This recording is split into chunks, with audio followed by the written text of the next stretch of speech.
A'r tywylwch sy'n pigo i meddwl i'r byw. A'r twllwch sy'n annog y brain i wneud neith yn ei phen. Y Covid sy'n cadw hi'n effron y nos. Mae'n estyn at gysur y sgrin a'i ddihuno i gwsg. Mae'n gwmni oer trwy'r oriau man. Dihangfa i wlad gorwelion pell pan oedd ei byd yn fwy. Y lluniau llawn sy'n well na'r cof. Y lliwiau am ryw hyd sy'n drech na'i hofn. Ond nid yw'r sgrin yn newid dim go wir.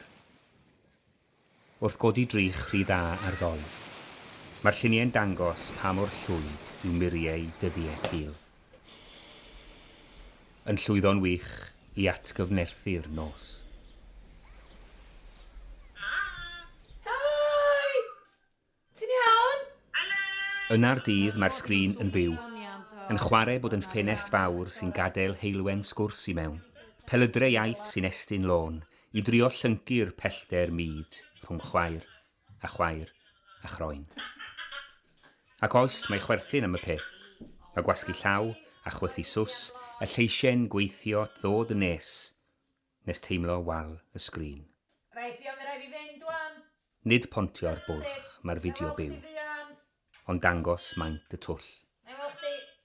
Rhoi cwtch mawr gwag i ddim ond awyr iach.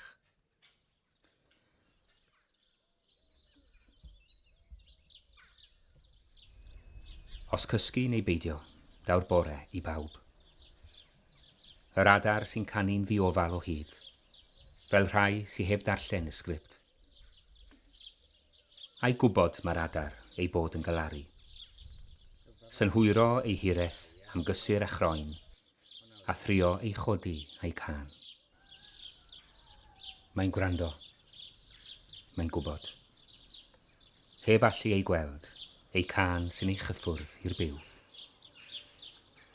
Daw eto hael.